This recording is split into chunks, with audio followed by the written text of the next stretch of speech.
ওপারে আর দেখা হবে না, কারণ আমি তো কখনোই তোমার হারালো দিয়েছিলাম না।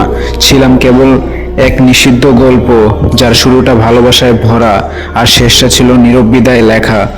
তুমি আমাকে ভালোবেসেছিলে হয়তো, কিন্তু সেই ভালোবাসার ঠিকানা ছিল না, ছিল না কোনো বৈধতা, ছিল না কোনো শেষ অবধি একসাথে থাকার প্রতিশ্রুতি।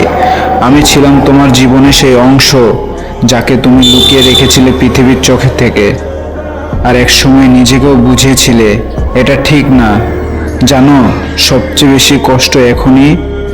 আমি তোমার ছিলাম, কিন্তু কোনোদিনও পুরোপুরি তোমার হতে পারিনি।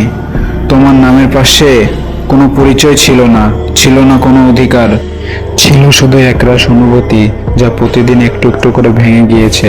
তাই আজ বিদায় নিয়েছি খুব চুপচাপ, কোনো অভিযোগ ছাড়াই, কোনো দাবি ছাড়াই, কারণ জানি এই গল্পের শেষটা এমনই হওয়ার ছিল। ওপারে যদি সত্যি দেখা হয়, তখন হয়তো আমরা দুজন অপরিচিত থাকব, কারণ সেই জগতে কোনো হারাম সম্পর্কের স্মৃতি থাকবে না। আর আমিও চাই না তুমি আমাকে চিনে ফেলো আবার, কারণ আমি আবার হারাতে চাই না তোমাকে।